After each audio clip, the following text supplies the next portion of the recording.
Good morning, loyal viewers and listeners who are listening on Spotify and on Apple's podcasting platform, soon to be available, hopefully, on Google when we get some stuff straightened out with them. Today we're going to talk about a story that kind of took the nation by storm of an 80-year-old store owner who defended his store with a shotgun against 4 armed robbers, one of which who entered the store with a loaded rifle at the ready, and the amazing viral video that has taken the nation by storm. But before we get into this video is sponsored by our long-term sponsor, Virtual Shield, who is offering a great deal, so I'm going to toss it over to them. We'll give it the one-handed toss this time, then I'll bring it back over here, and we'll talk about it on the other side. A new investigation has revealed that your Google search history can betray you in more ways than we thought. One of the techniques that law enforcement is using is a reverse keyword search, where essentially they can look at search terms, find out who searched them, and potentially use that to accuse and prosecute you of crimes. This is a giant invasion of privacy, and it doesn't appear like big tech is thinking about doing anything about it. This is one of the reasons why I turn on Virtual Shield before I start browsing. All the tips and tricks you might hear from YouTube videos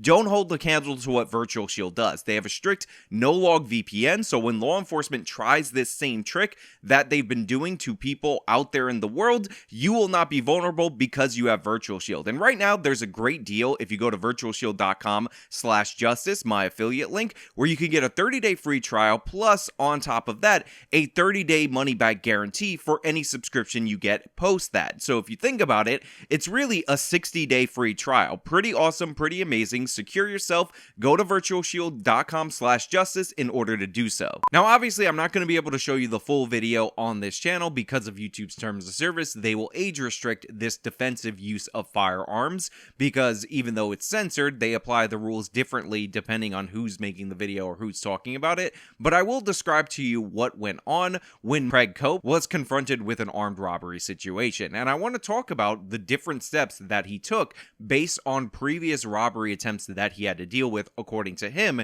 in order to prepare himself for this moment. But first, we have to focus on the most important crime that was committed in this scenario, and I noticed it on the video, and yet your local news, your conservative news media, all seem to be ignoring what these robbers really did wrong, which was, of course, parking in the handicap space. That's inappropriate. I don't see a handicap license tag. What's wrong with you guys? That's for the disabled, and obviously you're ableist on top of being stupid criminals. Now the video shows this car pulling up into the handicap parking space because they're discussing an ableist, and then the would-be robber exiting the vehicle. He pulls a mask over his face and has a AR-style rifle. That's what it's being reported as. I'm sure you gun weirdos will correct me who have seen the video if I'm definitely wrong about that, but whatever. And he enters the store gun at the ready. Now the store owner actually has a surveillance system which allowed him to watch what was going on outside of the store. The shooting happened on Sunday at 2:47 a.m. in the 800 block of 6th Street. The owner was standing right here watching all of the action on the security camera. As soon as he saw one of those guys pull the mask over his face, he knew trouble was headed his way. So unlike the shopkeep in Vegas that I've talked about, he wasn't flying blind in this scenario and actually used the time when he saw the suspicious behavior to get his shotgun at the ready before the robber entered. This is one of the ways that surveillance can actually help prevent the commission of a crime rather than just capturing the tragic results for evidence to prosecute that person later on. And by the way, credit to the store owner who at 80 years old was paying attention to the surveillance video rather than just letting a tool that he had installed go to waste. So he used that time to get the shotgun at the ready.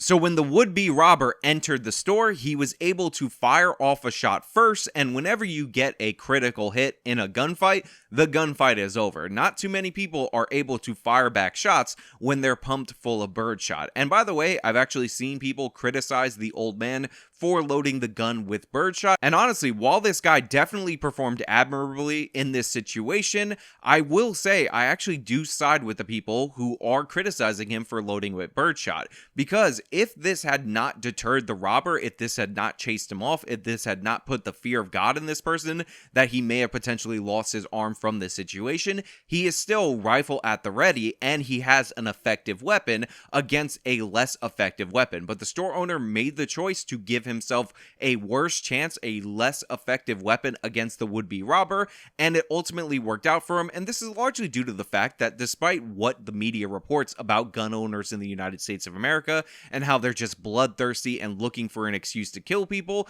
in reality, these are sane, moral people that want to defend themselves if the situation comes to that and actually don't want to hurt anybody. And you could tell that by the multitude of other actions, which are also smart actions, taken by this elderly man. First and foremost, he did not pursue the robber. After he left the store and took off, he was checking the surveillance cameras to make sure they had taken off, because he wasn't trying to play cowboy. What he was trying to do was defend his property, which, by the way, is not only the smart thing, but it's the moral thing, and it's the best choice that he could have made. Also, he's 80 years old, and he ultimately ended up having a heart attack based on this situation. The idea that this was not a stressful encounter for the potential victim in this scenario is absurd in every possible way. Obviously, the weight of his actions, the shock that he was put into by these guys coming in to rob him, and the guy with the gun specifically coming in to rob him, and him having to fire a shot, took its toll on him, so he had a heart attack, and he nearly lost his life despite the fact that he successfully defended his business. Now, obviously, the medical treatment for a heart attack probably a lot better than a significant rifle wound, so I'm happy that this is how it played out, and it didn't play out the other way, and he could have had the heart attack if he was unarmed and he was just scared. So yeah, I'm happy for him that he's okay and he's able to do interviews, but these are all things to consider if you find yourself in that situation, or you imagine yourself in that situation, what you would do. And honestly, he did everything right to the T. He observed the threat, he was paying attention, he understood that crime was going up, he understood that robberies have not only occurred in stores like his location, but it happened at his location, and he decided that he was going to be a defender, not a victim, and not an aggressor in this scenario, and that's one of the reasons why he's gained such national acclaim. And one of the things I love about this story, by the way, is that the people have responded in such a positive way, because in reality, when push comes to shove, you can put out all that woo-woo nonsense about how all criminals are Aladdin, but when you see somebody defending what's theirs, when you see a man in the right stand up to a man in the wrong and win the day, you are on board. Everything in our culture, despite the left trying to rewrite our culture, still indicates that to us, and that's one of the reasons why the community and people from all walks of life, all different backgrounds, showed up to the store in force in order to celebrate this guy and patronize his business, because they believed what he did was moral. And the quotes from all these everyday people are so wonderful. I just gotta play a few for you. I guess he gets what he deserves, so piece is done. The criminals are in control of everything right now, and the fact that they turned around and showed them what for, I think it's amazing. Totally agree with this random woman in the store. The criminals feel like they can act with impunity, and this is largely due to the fact that we have laws that release people and pretend their crimes aren't serious, and our culture is convincing us, or trying to convince us, that all these criminals are just Aladdins, just trying to steal food for their family. They're such great people, but you can see the community is not in for it. Let's go to the next interview, just so you could get another slice of that. Everybody's brazen and thinks that they are owed everything and that they can do whatever they want, and it's not right to do that to people. More businesses should be armed like that and defend their businesses like that. 100% agree, and I don't know the particulars of this area of California. I've never heard of Norco, California, so this might be a more red-leaning part of California, but you can see these people are dead on accurate, that it is up to you, the onus is on you to defend yourself, especially when society is treating these entitled criminals like they're the victims, and we've seen repeated instances of them targeting law-abiding citizens for non-criminal behavior. So good stuff all the way around, but there's one more quote from this set of interviews that I want you guys to hear, because I think it's crucial. You know, I'm not for gun violence, but he wasn't the one doing the violence. The people that came in were the ones doing the violence. And that's what we need to understand in our society. When people are doing violence against us, we have the right to protect ourselves. 100% dead on accurate. A+ from this guy. He's not saying that he's in favor of gun violence. The caricatures of people who are pro-Second Amendment, pro-self-defense, he just refuted right there. The right wing is vicious. They can't wait to slaughter people. They fantasize about it every day. They even put it in their political ads. And he points out accurately that the criminal is the one committing the violence in this scenario. And by the way, these criminals were felons. They were felony prohibited possessors. They weren't allowed to have guns. The guns might have been stolen. There might have been other issues with it. And a bunch of different weapons were discovered in the vehicle. So this was not the only armed guy. These guys could have showed up in force, which by the way is one of the reasons why I'm a little bit critical of him using birdshot in this scenario, because you're not going to get up after buckshot, but if you have multiple attackers and one is hit with birdshot, then you're seriously limiting your options if the first guy isn't taken care of with the first shot when the other people are there. Now, thankfully, they decided to go in one person versus one person, and this guy backed away immediately because criminals are cowards at heart, and they drove away. They nearly left his ass there, which is also hilarious. You can see that on the video. They're about to drive off without him because these people want to target places where they don't think people will fight back. This man drove to Norco Market and Liquor from Eastvale to support him. Because I was even telling my fiance, by that time that happened, you have no time to, react. Whatever you can grab or whatever you can, especially for, his safety. You had to think fast. Now, I know I said the last interview where the guy talked about how the gun violence was being inflicted on him and it was this guy defending himself and you have the right to do that would be the last interview. But honestly, this other person that I found in this other video, A+, dead on accurate right there. He had seconds to react. When seconds count, the police are minutes away. The idea that the best case scenario for this was for him to call the cops and hope that these guys didn't murder him with the weaponry that they were bringing in, not a great plan, not a great idea. This is one of the reasons why I'm an advocate for defensive use of firearms, for the Second Amendment, for firearm ownership, especially in places where you're clearly vulnerable like these storefronts that are often subject to robberies. When you saw the video, what did you think? It was either him or them. Did he know that he'd hit the one guy? The guy yelled, so he figured he did, but he didn't know the extent of the damage.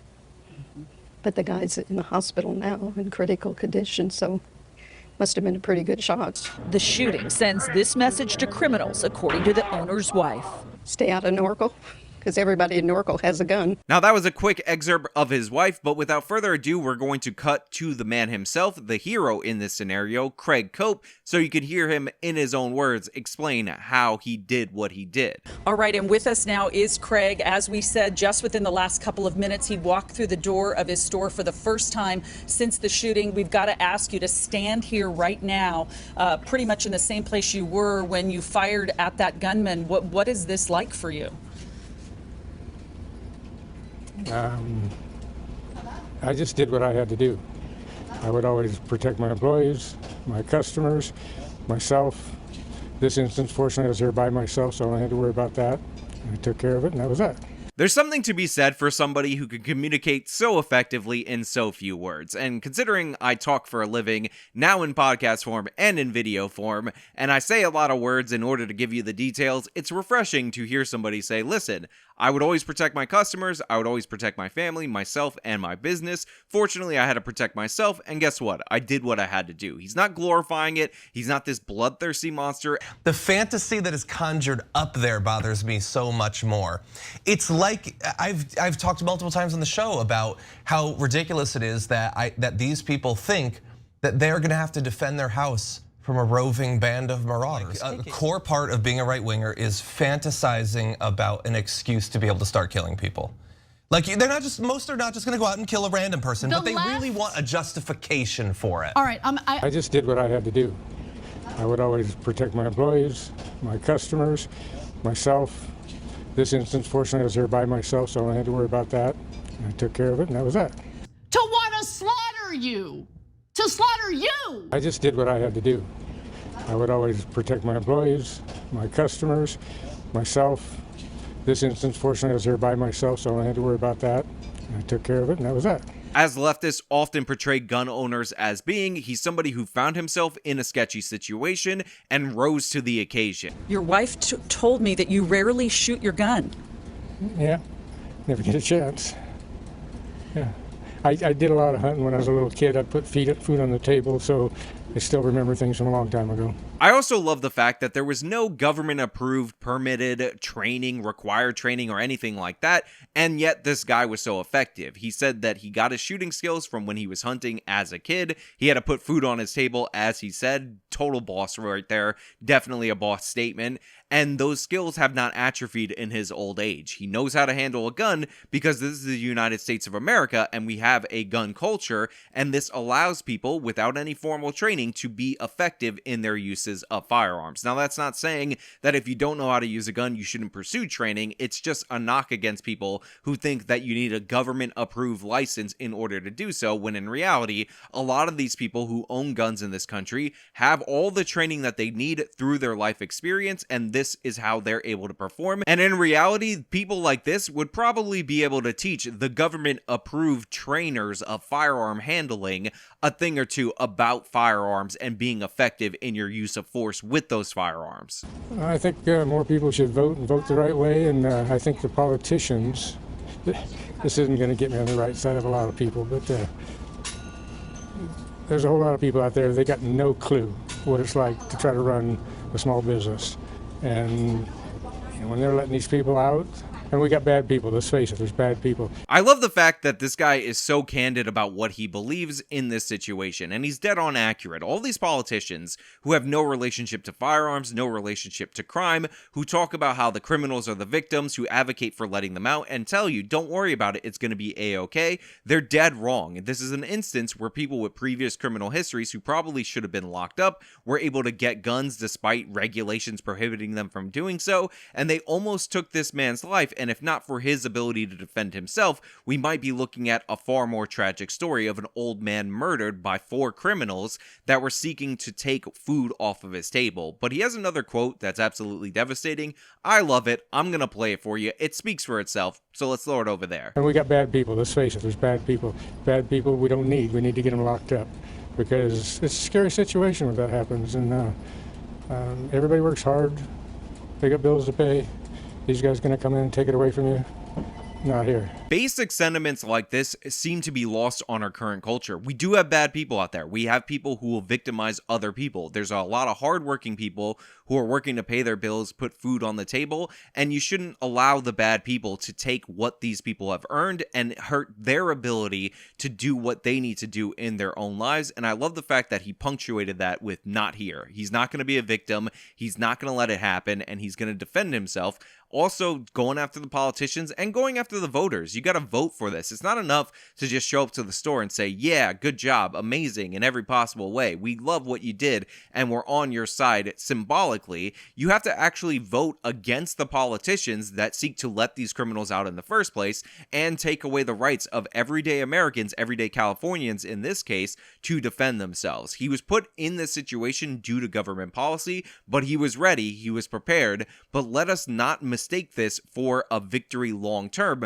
because the long-term trajectory of the Democratic Party is to take away the rights of people like this to defend themselves in situations like this through their firearms regulations. So yeah, good on Craig Cope for defending himself, defending his business, and for advocating for the right things post defending himself and defending his business. Now, I didn't get into the legalese of self-defense in this situation because it should be obvious. An armed robber comes into your place of business with a gun, points it at you. Obviously, that's a deadly threat. You can respond with deadly force, and it's likely he had birdshot in the shotgun, so he probably didn't even respond with deadly force. So that point should be moot, even though some people would say technically under the law, even birdshot would qualify as deadly force. But whatever, even if you would have killed this guy, this would have clearly and obviously been a justified case of self-defense. The gun was legal, everything was on the up and up. Everything was not on the up and up with the criminals. They had illegal guns, but you see how good gun control worked at preventing them from storming a store with the semi-automatic rifle. But hey, those are just my thoughts, so let me know your thoughts down in the comments below. If you like the video, you show them by leaving a like. Subscribe for more content. Follow me on all my social medias. Support the podcast. Follow me on the podcast. Download it. Listen to it. This has been me talking about the 80-year-old man who did what was necessary and right. Till next time.